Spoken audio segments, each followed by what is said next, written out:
Hello, my good people. I hope you're doing well. Welcome back to my YouTube channel. My good name is J Eclipse, and I'm back again with another interesting story. Nimekuja na video ingine tamu, guys. Before tuendelee, have you subscribed? Kama hauja subscribe, unangoja nini?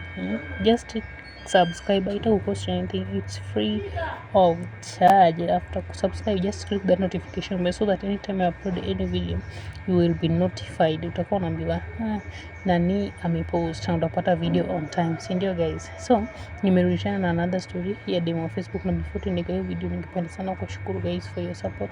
Thank you for supporting me, thank you for showing love, you're really amazing guys. Kama sio nyinyi singefika mahali sahihi. Yani mnanifanyia ile kitu, yani mna share, mna comment, mna like, mna subscribe.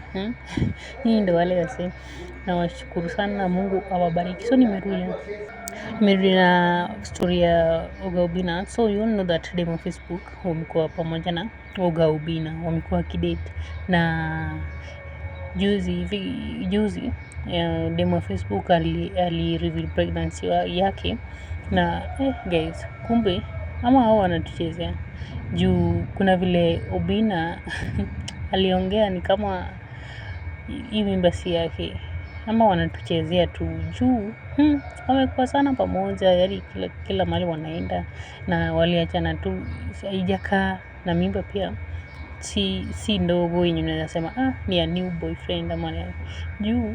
Mimi nilikadhani ya Obinna, na kuna vile Obinna ameongea akisema mtu wake amepata mtu wake ni kama anaumwa after demo Facebook reveal pregnancy juu vile anaongea ati mtu wangu amepata mtu wake, na huyo mtu wake pia amepata sijui mtu wake, yaani sielewi. Akasema if you don't get it, forget about it so ni kama inamuuma juu ndio tunajua sauti ya yule mwenye anataka kulia